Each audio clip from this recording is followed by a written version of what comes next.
Hi, Alicia. How are you today? I'm good. How are you? I am doing very, very well. Thank you for joining us today. We can just hop right into the conversation. In 2018, we had historic midterm elections, ushered in one of the most diverse classes of elected officials in history.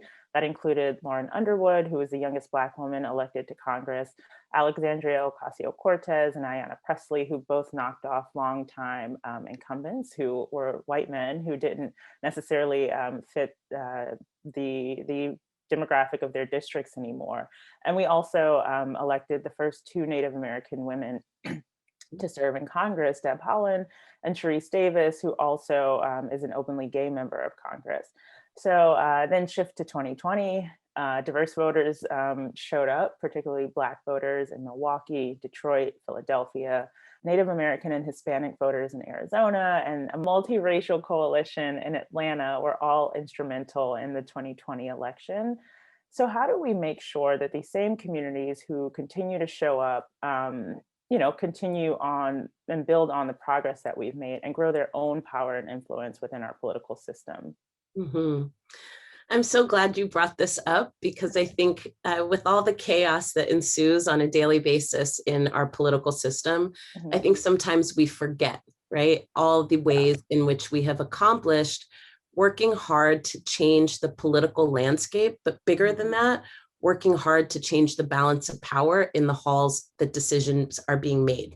And Mhm. so I'm glad that you lifted that up. And I want to also lift up our sister Rashida Tlaib, Yes. who I believe is one of the first, if not the first, Palestinian American women Yeah. to serve in the United States Congress.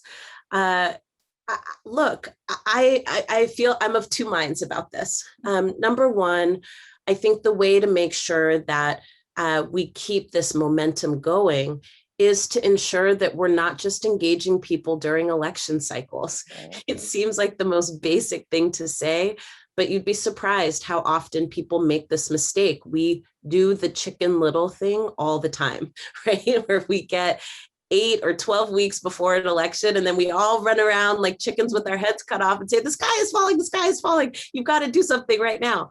And the thing is, that motivates people sometimes. It Mhm. motivated people a little bit in this last election cycle, both in the presidential cycle and then certainly again in the runoff race that happened in Georgia. But by and large, that's not what drives people to the polls. Right. What drives people to the polls are the issues that they care about. What drives people to the polls are people reaching out to them and reminding them that they have a stake in what's happening and that they have power in the process if Right. only they would use it. And I think when we don't engage people year round between election cycles, what we do is we make politics transactional in the same way that we're trying to fight against, right? The reason that we put people like Rashida Tlaib, people like Deb Haaland, people like Ayanna Pressley or Alexandria Ocasio-Cortez in office is because we're tired of the status quo.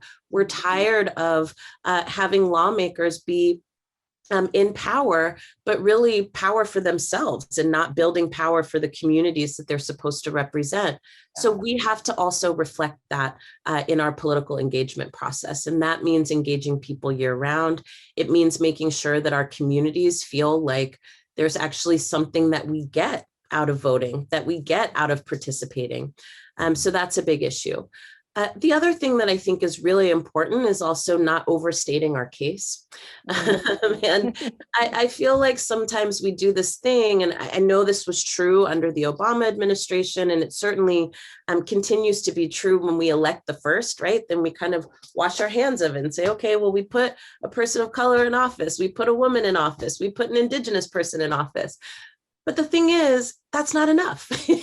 Right. we are trying to put people in office who not only reflect the diversity of the demographics of this country, but we also want to make sure that we're putting people in office that reflect a vision for a new America and who are going to fight for that vision. And so it's not enough to stop at the symbol of representation. We have to make sure that that representation also has substance. Yeah. And what it means for that representation to have substance is to really push to make those people move our agenda through the positions that they're in. in my organization, we created something called the Build Back Bolder mandate for the Biden-Harris administration. And, we weren't big fans of the Build Back Better. We were like, better, we need to go bold. We've got a small window to accomplish a lot, and we are deep in a hole. And so for us, when we're engaging with elected officials, we're engaging around that agenda. When we do endorsements for elected officials or for campaigns, we do it around our agenda, because we're not concerned about personalities. You can be mean, but as long as you get stuff done, exactly, that's what matters, right? Sometimes that helps. I'm telling you, sometimes you got to cut people. And now we're seeing that in this voting rights fight, right? So I just think that part of what it means to engage our communities is to engage them in such a way where it's not rhetorical, where we're actually serious about winning. And we show people that we cannot win without their participation. And we show that by engaging our folks over and over again and congratulating our people for staying in it, even though we've gotten so little out of it. And working hard to change that balance. Yeah, that's so important. I've been thinking a lot lately of, we have another election coming up next year. I mean, there are elections every year, but the midterms are coming up again next year. And we've but told a lot of people, do this in 2018, do this in 2020, things will be great. And, things are going slow. So it's really important that we keep everyone engaged. That was diplomatic. Try to be. I'm here for it. And so, you just talked about participating, and we have to show our folks that participating matters. It has an outcome, even if it's slow sometimes. And I think people who don't want Black people to vote are seeing that as well and responding to it. And so I want to shift a bit to voting rights and how we can create more access to it in the face of the voter suppression that's happening. Often this conversation is framed as a partisan issue, but it's actually a lot less about partisanship and ideology and more about who certain people think should have the right to vote and participate in our democracy. So in the face of a lot of the deceptive messaging that has really redefined voting rights and voter suppression as, kind of alternatives to each other that are both equally as good, what steps would you recommend in shifting how activists talk about and engage this issue to build a movement around voting and voting rights that can't be reduced to ideological differences? I am so glad you asked this, because I harp on this all the time that, we have to be really careful about messaging, and not just messaging like in terms of a communication sense, but messaging in terms of an ideological agenda. There are so many things that we adopt on the progressive side, on the liberal side, or even on the left, that actually originates in the conservative movement. When we start talking about things like identity politics are getting in the way of blah, blah, blah, I'm like, that's a conservative movement talking point. We need to be more literate in the culture wars that are being waged across this nation. And that means that we have to be scientific about understanding our opposition. One of the things that we could get clearer about is that these forces that we're fighting have been at this for a long time.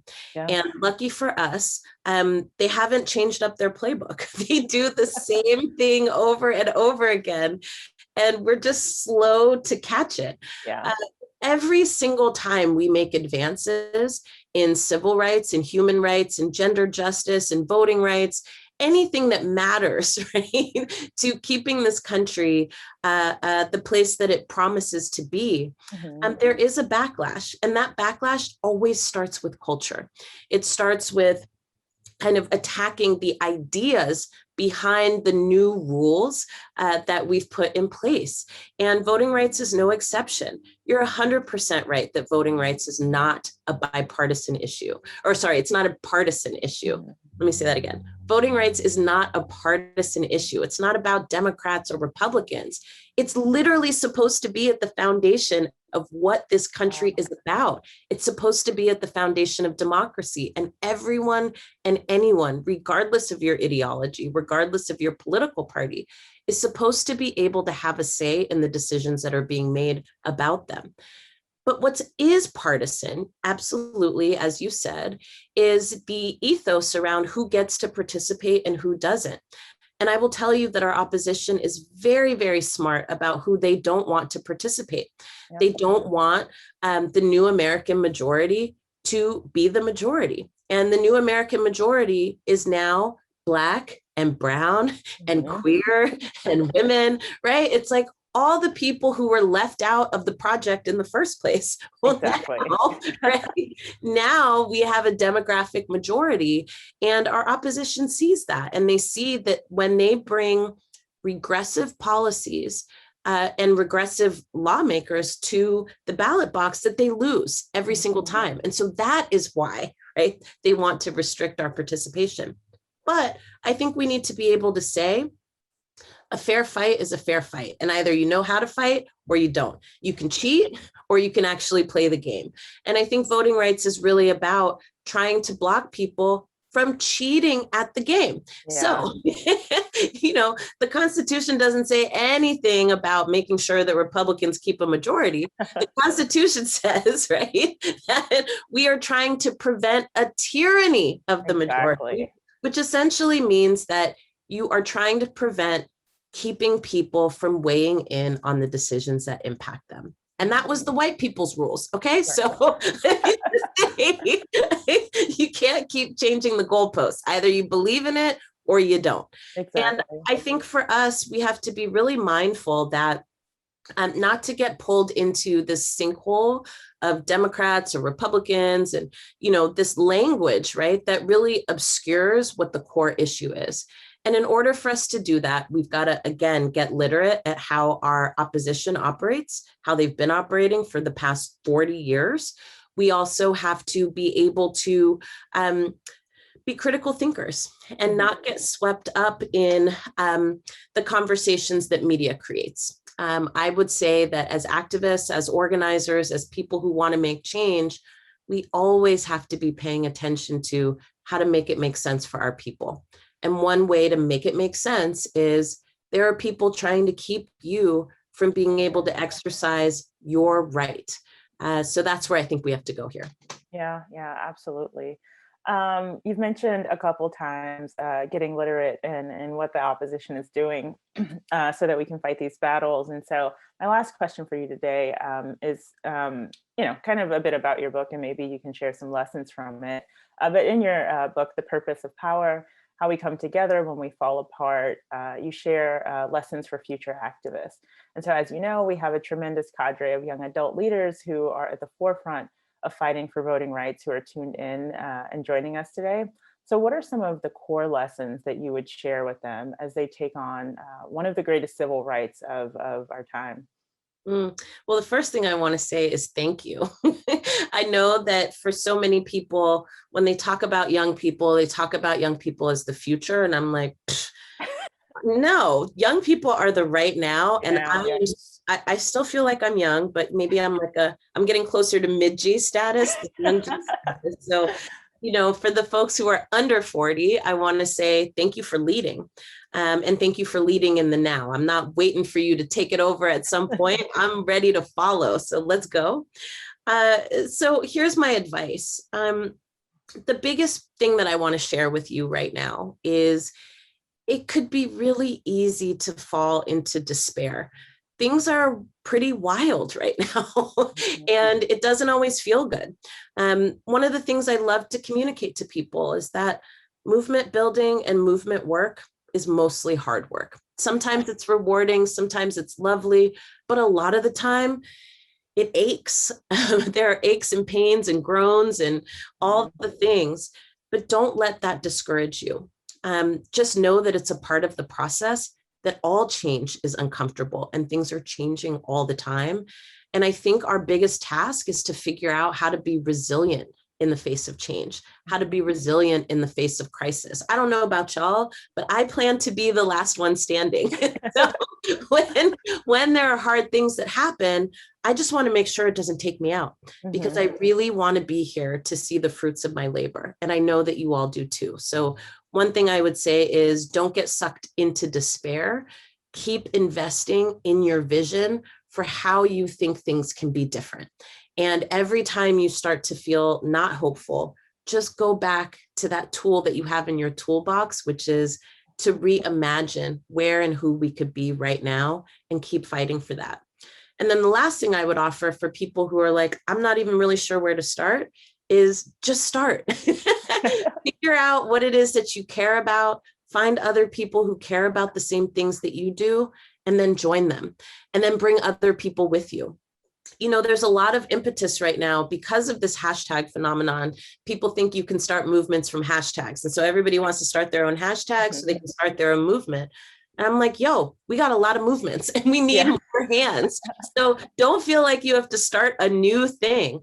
And I'll be controversial here. Black Lives Matter is not a new thing. It is our generation's stamp on a generations old Black liberation movement that we have been lucky enough to inherit and to decide, right? How is it that we're going to keep pushing this forward? And so I really want to encourage everybody watching.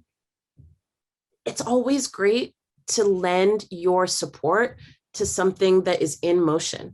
Help be the wind beneath somebody else's wings, right? I think that that is really the trick right now. It's we've got to make sure that more and more of us are involved and participating and really see all of these fights as our own. So bring people with you and join something that's in motion and help fill the gaps where it's not reaching exactly what you want. Help figure out how to close the gap rather than just starting some other thing on the side. Yeah. That's really important. Yeah, no, thank you so much for that. And I think I even needed, I don't think I count as young, but I think I needed to hear that too. So thank you. Well, that wraps up our conversation today. Thank you so much for joining us and all the insights that you shared. Thank you for having me. Absolutely.